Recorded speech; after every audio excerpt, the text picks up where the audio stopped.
বন্ধুরা, কারেন্ট অ্যাফেয়ার্সের জন্য আরেকটি গুরুত্বপূর্ণ খবর। রয়্যাল চ্যালেঞ্জার্স বেঙ্গালুরু মেয়েদের যে আইপিএল অর্থাৎ ডব্লিউপিএল কিন্তু চ্যাম্পিয়ন হলো। বিধ্বংসী স্মৃতি, 3 বছরে দ্বিতীয় ট্রফি আরসিবির।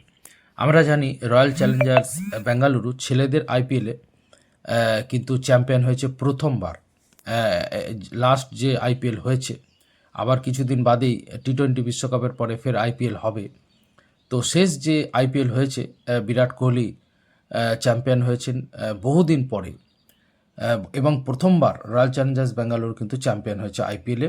বলা যায় বিরাট কোহলির জীবনে তিনি চাইছিলেন, যেহেতু প্রথম থেকে তিনি ব্যাঙ্গালোরের হয়ে খেলেন, তিনি চাইছিলেন যে একবার অন্তত চ্যাম্পিয়ন হওয়ার। সেটা সম্ভব হয়েছে। অন্যদিকে মেয়েদের ক্ষেত্রে কিন্তু তারা দুবার চ্যাম্পিয়ন হয়ে দেখিয়ে দিল।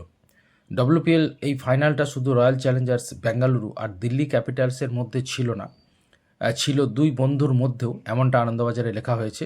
অর্থাৎ আরসিবির অধিনায়ক স্মৃতি মান্ধানার সঙ্গে দিল্লির অধিনায়ক জেমিমা রড্রিগেজের। কিন্তু শেষ হাসি হাসলেন স্মৃতি মান্ধানাই। শুধু তাই নয়, দিল্লিকে হারাতে তিনি অত্যন্ত গুরুত্বপূর্ণ ভূমিকাও নিলেন। প্রথমে ব্যাট করে 4 উইকেটে 203 রান তুলে নেয় দিল্লি। বিধ্বংসী মেজাজে রান তাড়া করতে থাকেন স্মৃতি। শেষ পর্যন্ত 41 বলে 87 করে যান তিনি। মারেন 12টি 4, 3টি 6। বুঝতেই পারছেন কি বিধ্বংসী ফর্মে ছিলেন রয়্যাল চ্যালেঞ্জার্স বেঙ্গালুরু অধিনায়ক, এবং শেষ পর্যন্ত অবশ্যই তারা কিন্তু চ্যাম্পিয়ন হয়।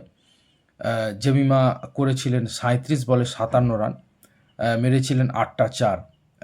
দিল্লি 200 পার করে দেওয়ার পরে অনেকেরই মনে হয়েছিল লড়াইটা কঠিন হবে, কিন্তু স্মৃতি আর জর্জিয়া জয়ের ভিত করে দেন। চ্যাম্পিয়ন হয়ে অবশ্যই স্মৃতি মান্ধানারা তো অত্যন্ত খুশি। পাশাপাশি আরসিবি অর্থাৎ রয়্যাল চ্যালেঞ্জার্স বেঙ্গালুরুর সমর্থকরাও কিন্তু উচ্ছ্বসিত।